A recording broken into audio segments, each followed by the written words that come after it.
올해 설 직전에 국민의당과 바른정당이 합쳐진 바른미래당이 창당했습니다. 창당한 지 열흘 정도가 됐는데요. 그동안 합당 과정이 가시밭길이라 창당한 뒤에는 당이 좀 안정돼서 뉴스거리가 줄어들 줄 알았는데 여전히 많은 뉴스를 생산하고 있는 상황입니다. 바른미래당의 미래가 올바르게 전개될지 짚어보도록 하겠습니다.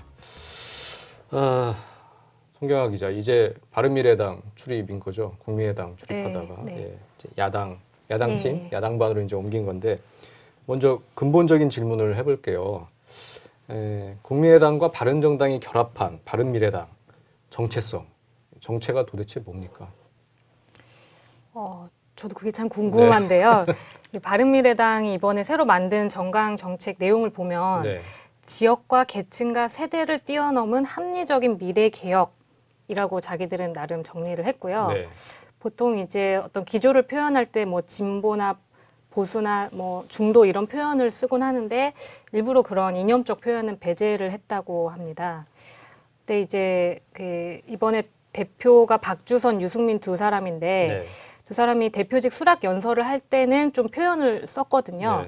그래서 박주선의 경우 합리적 보수와 건전한 진보가 함께해서 중도 개혁을 하겠다라고 연설을 한 반면 유승민 대표는 개혁적 보수와 합리적 중도를 통해 중도 보수 정당을 만들겠다라고 얘기를 해서 박주선은 좀 진보라는 표현을 넣고 중도 개혁에 방점을 둔 반면 유승민은 진보라는 표현은 쓰지 않았고요. 중도 보수 정당을 만들겠다고 표방을 했습니다. 중도 개혁과 중도 보수 이게 이제 서로 혼재돼 있다 이렇게 봐야 되는 건가요? 그렇죠. 이 당명하고 이제 강령 이런 데다가 이제 어떤 개념을 중심 단어로 이제 사용하느냐 이제 이런 문제인데요. 우리나라에서 이제 보수라는 단어를 잘 쓰지는 않고요. 자유라는 말을 씁니다. 이거 내력이 있는 겁니다. 자유당이 있었죠.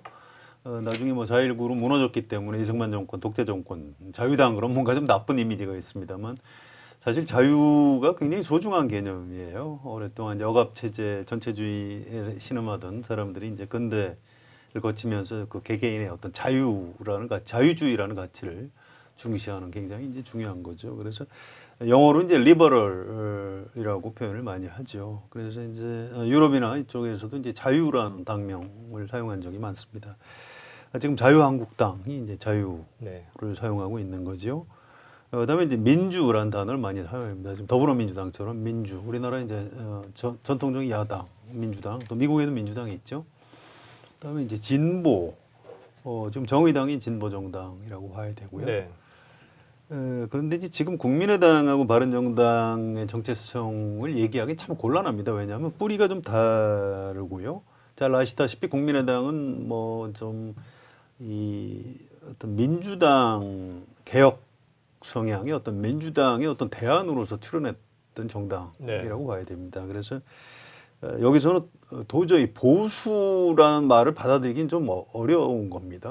뭐 보수도 아니고 뿌리가 전혀 다른 거죠. 또 이제 반면에 바른정당은 기본적으로 보수 정당입니다. 그런데 새누리당이 제대로 보수주의를 못하니까 무너지니까 우리가 진짜 보수를 하겠다. 이제 그 말을 합리적 보수 이렇게 표현하고 있는데 보수인 것이죠. 그러니까 어떤 그 개혁 성향의 이제 민주당 쪽에서 떨어져 나온 세력하고 보수주의하고 이게 융합한다는 게 사실은 굉장히 어려운 거죠. 이게 단순히 당명하고 강령의 문제가 아니고요. 이게 두고두고 아마 문제가 될 겁니다. 앞으로 이제 4월 패럴림픽 끝나고 4월 되면 이제 한미 군사 훈련 재개되고 한반도가 이제 끓게 될 텐데요. 이제 북미 갈등이나 뭐 남북 관계, 안보 문제. 예, 그렇습니다. 가장 예민하죠. 또 중국과의 관계 이런 걸 가지고 이 30석밖에 안 되는 정당 안에서 노선 싸움이 벌어질 가능성이 굉장히 높습니다. 이게 박주성, 김동철, 주승용 이런 분들, 호남의 지역을 두고 있는 이런 분들이 지금 유승민 대표가 얘기하는 것처럼 안보에 있어서는 보수 이걸 수용할 수 없어요. 그 지역에 뿌리를 두고 있는 정치인으로서 잘못하면 쫓겨납니다. 그래서 이거 아주 간단한 문제가 아니고요. 이렇게 봉합을 해서 될 문제도 아니고 좀 두고두고 바른미래당을 좀 괴롭힐 수밖에 없는 그런 문제라고 봐야 될 겁니다. 그러니까 보수라는 말을 절대 받아들일 수 없는 한 집단이 있는 거고 보수라는 말을 절대 또 놓을 수가 없는 집단이 있는 그렇습니다. 거고 그 이질적인 집단이 하나로 이제 뭉쳐져서 당을 만든 건데 참 앞으로 바른미래당 또 계속 시끄러울 것 같네요. 네. 국민의당 시절도 그랬지만 네. 그죠? 송경화 기자 계속 힘들 것 같고요. 일단 안철수 대표 전 대표 얘기를 해보겠습니다. 일단 지금 이제 이선을 이제 후퇴를 한 거죠. 예. 국민의당 쪽에서는 박주선 의원이 얼굴로서 공동 대표가 된 거고 이제 서울시장 뭐 등판 얘기가 나옵니다. 이거는 어떻게 안철수 전 대표 쪽에서 바라는 건가요? 아니면 주변에서 좀 얘기가 많은 건가요? 일단 당에서 이제 지방선거에서 아무래도 서울시장이 가장 중요하고 또 신당의 붐을 일으킬 만한 간판급 스타가 사실 이 당의 안철수 대표가 제일 네. 인지도가 높기 때문에 나서줘야 좀 그 신당 창당 효과가 생기고 어떻게 보면 통합의 완성이 안철수의 출마라고 볼 수 있다 이렇게까지 얘기하시는 분들이 많고요. 안철수 대표 쪽에서도 적극적으로 서울시장 출마를 현재 고려 중에 있습니다. 그게 왜 통합의 완성이라고 보는 거죠? 안철수의 출마가? 수도권을 굉장히 중심으로 하겠다라는 걸 표방을 했었고 안철수 같은 사람이 나와야 수도권의 전반적인 붐이 일고 전국으로 퍼져나가서 통합신당 효과가 더 효과를 볼 수 있을 거라고 보고 있습니다. 네. 이게 이제 안철수라는 정치인의 어떤 그 과거 역사를 좀 볼 필요가 있습니다. 저는 나올 가능성도 있고 실제로 본인도 나올 생각이 있는 것 같습니다. 네. 안철수 전 대표의 정치관 자체가 좀 변화한 게 있습니다. 2011년에 서울 시장 재보궐선거 때 박원순 현 시장한테 양보했죠. 그 첫 번째 철수죠. 네. 그다음에 2012년 대선 때 중간에 접었습니다. 문재인 후보한테 양보했죠. 그게 이제 두 번째 철수. 그리고 2014년에 당을 만들다가 접고 김한길 대표의 민주당하고 통합했죠. 그게 이제 세 번째 철수입니다.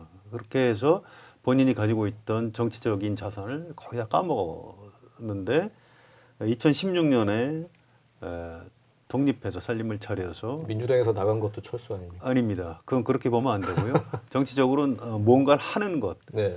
무슨 이제 뭐 그걸 표현을 어떻게 해야 좋을까요? 어떤 전진 내지 뭐 고집, 어떤 부작위가 아니고 철수 또는 포기하는 것. 네, 법률 용어죠. 네. 자기 부작위라는 게 있는데 자귀, 뭔가를 하는 거죠. 나가서 국민의당을 만들어냈기 그렇습니다. 때문에. 네. 뭔가를 해야 되는 겁니다. 선거에도 일단 출마를 해야 당선이 되는 거지. 출마하지 않으면 절대 떨어지지도 않습니다. 네. 그런 거죠. 네.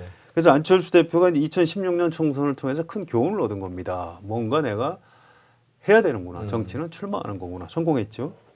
그다음에 대선 끝나고 나서 물론 대선은 실패했습습니다만 대선 끝나고 나서 또 당 대표로 복귀했죠. 네. 그렇게 욕을 먹으면서. 그렇게 욕을 먹으면서 네. 일단 뭐 정치 어떤 인생을 이어갈 수 있는 그런 힘이 생긴 거죠. 성공했습니다. 그런 논리에 따라서 이번 지방선거 때도 뭔가를 해야 되는데요.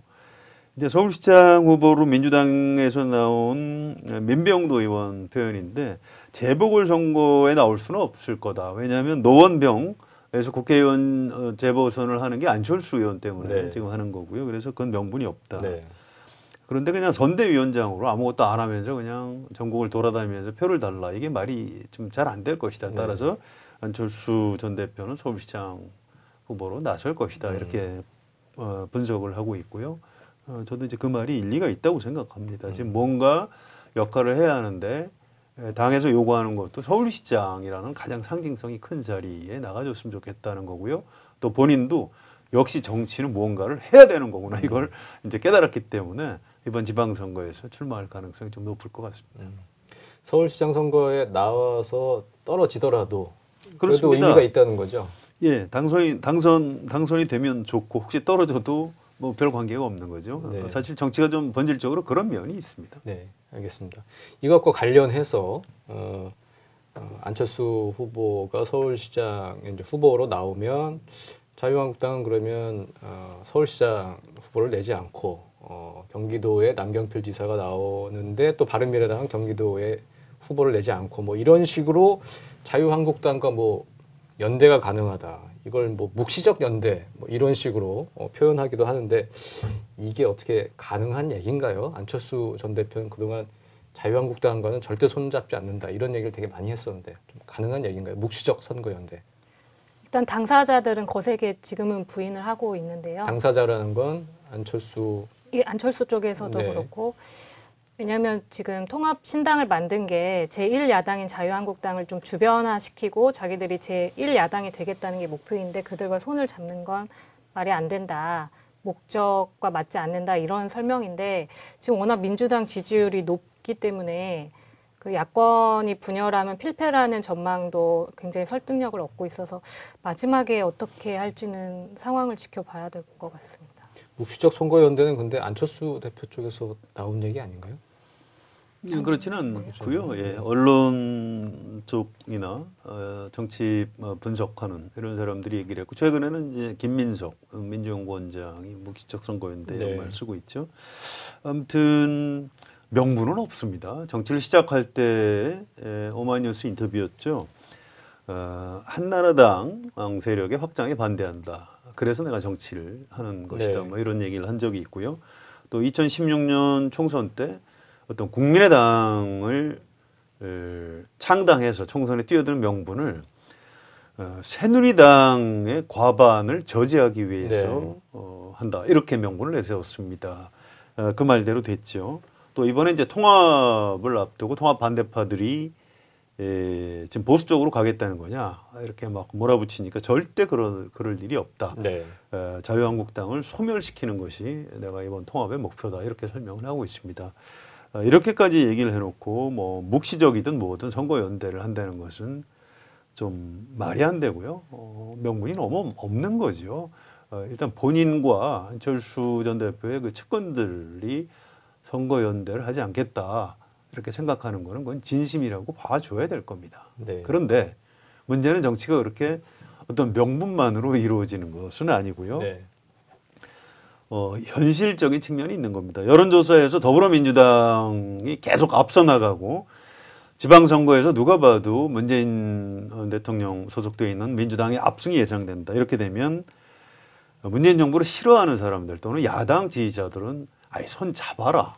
이렇게 이제 엄청난 압력을 가하게 될 겁니다. 이미 조선일보에서 그런 칼럼을 썼더라고요. 지난 대선 때 홍준표, 안철수, 유승민 이렇게 셋이 손잡고 문재인 좌파 정부의 출연을 막았어야 하는데 그때 그 말을 안 들었기 때문에 문재인 좌파 정부가 출연했다. 먼저 이런 논리를 펴고 있죠.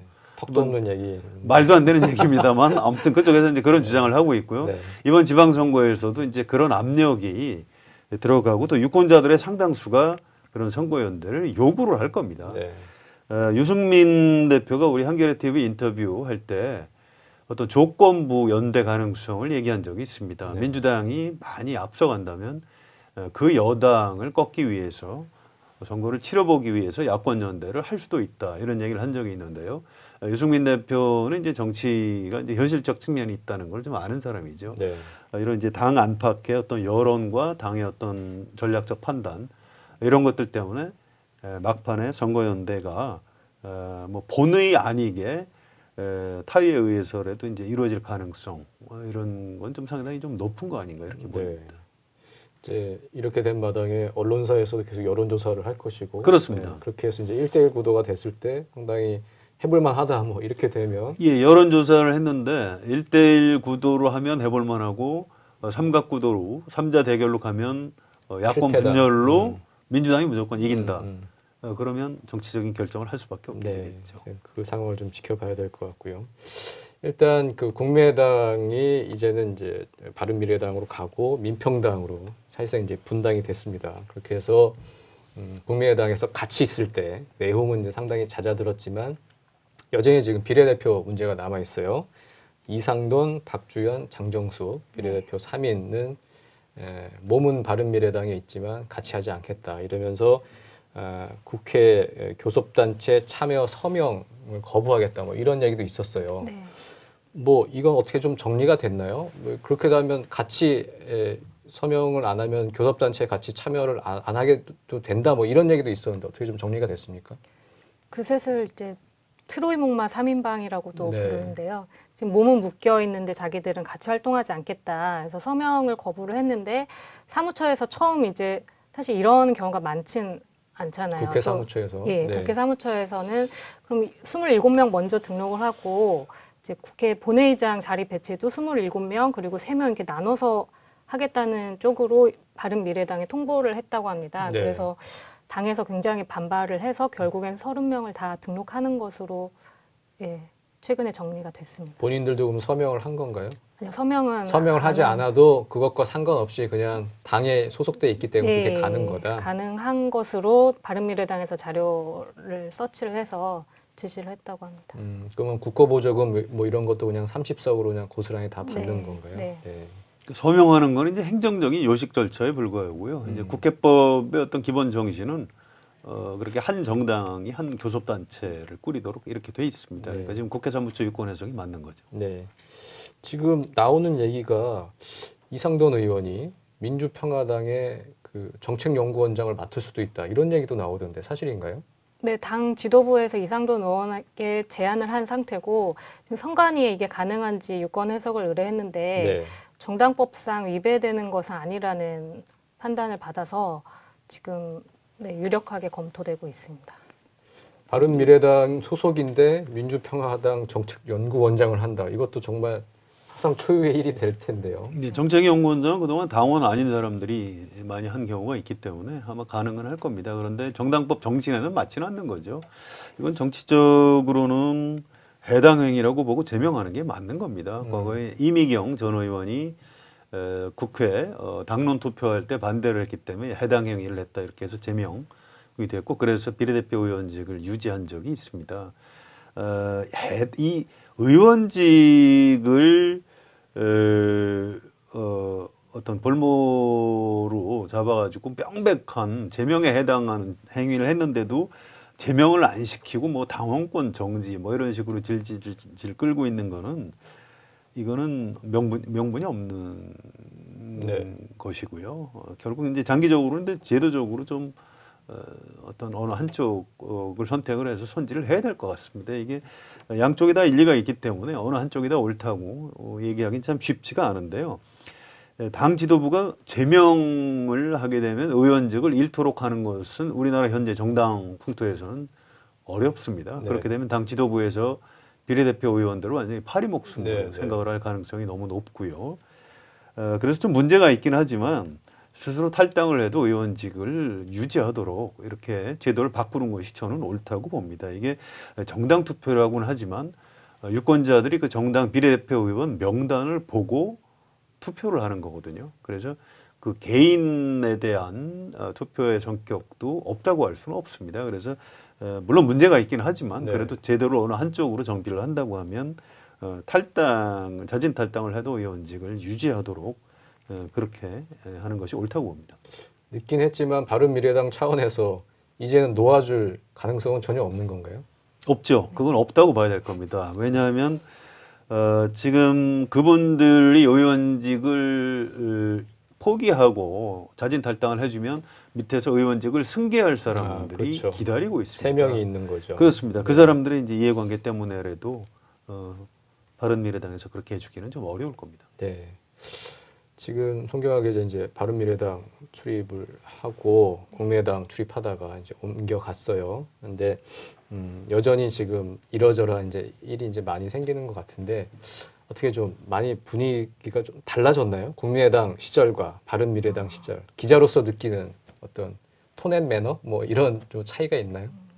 저 개인적으로는 지금 정당팀이 여당팀, 야당팀 이렇게 두 개로 나뉘어서 보통 운영이 되는데 네. 기존에는 민주당, 국민의당, 정의당이 여당팀에 보통 언론사들이 있었습니다. 근데 이번에 바른정당이랑 합하면서 야당팀으로 옮겨가는 좀 조직 변경이 있었고요.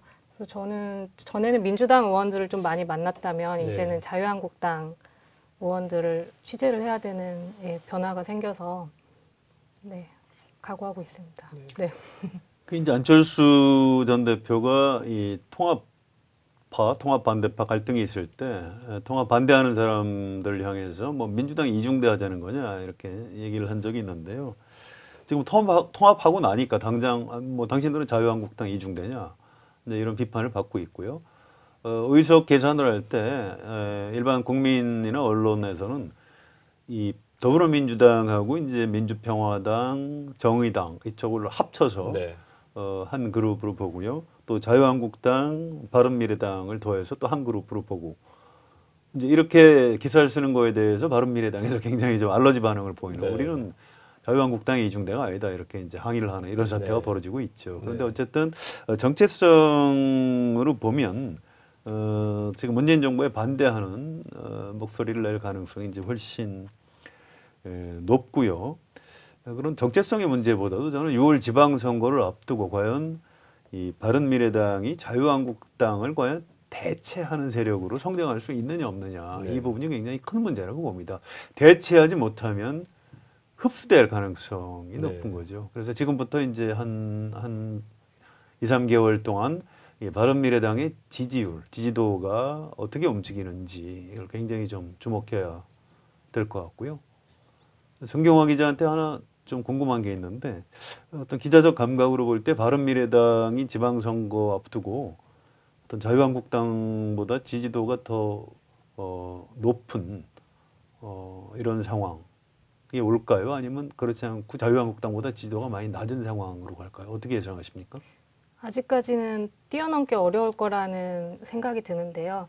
근데 2016년 총선 때도 사실 국민의당이 그렇게 높게 나올 것을 예측을 못했었기 때문에 좀 더 지켜봐야 하지 않을까 싶습니다. 예, 그게 그렇습니다. 정치인들한테 물어보면 부자가 망해도 3년 가기 때문에 그래도 자유한국당이 잘 될 것이다. 이제 이렇게 정치인들 얘기하고요. 네. 그런데 지금 정경호 기자의 의견이 굉장히 중요한 포인트입니다. 2016년에 국민의당이 그렇게 정당 지지도에서 높은 득표를 할 줄 몰랐었죠. 네. 그래서 어떤 이런 분들, 그러니까 정치 학자들 또는 정치 컨설팅 하는 분들은 지금 바른미래당의 안철수, 유승민 이분들이 뛰어나서가 아니라 자유한국당이 워낙 태극기부터 같은 소리만 하고 있고 그 당에 이제 홍준표 대표의 리더십도 굉장히 취약하기 때문에 거기에 좀 환멸을 느낀 사람들이 이번 지방선거 때 바른미래당을 선택할 가능성이 있다. 네. 이렇게 보고 있는 거죠. 그 부분을 실제 득표로 연결시킬 수 있느냐 없느냐 이 문제가 이제 안철수, 유승민 이런 분들의 어떤 정치적인 역량이라고 봐야 되고 거기에 이번 지방선거의 가장 중요한 포인트가 될 것이다. 뭐 이런 예상이 가능한 것 같습니다. 네. 그러니까 2016년 총선 상황이 재현되냐? 그렇습니다. 이제 아마 그 포인트일 것 같습니다. 네, 그 정치인에겐 죽음을 알리는 부고를 제외한 모든 기사가 도움이 된다고 합니다. 정치인 안철수와 유승민이 손잡은 바른미래당 관련 기사가 여전히 많은 것도 그런 관심의 표현이겠죠. 앞으로 뭘 어떻게 할지 감이 잘 안 잡혀서 의문이 많이 생기고 그래서 나오는 기사도 있을 겁니다. 새로운 형태의 다당제 구축을 시도하는 바른미래당. 아직까진 배드뉴스가 좀 많은 것 같은데요. 좋은 뉴스, 굿뉴스 많이 생산하길 기원하겠습니다. 더 정치 오늘은 여기까지입니다. 감사합니다.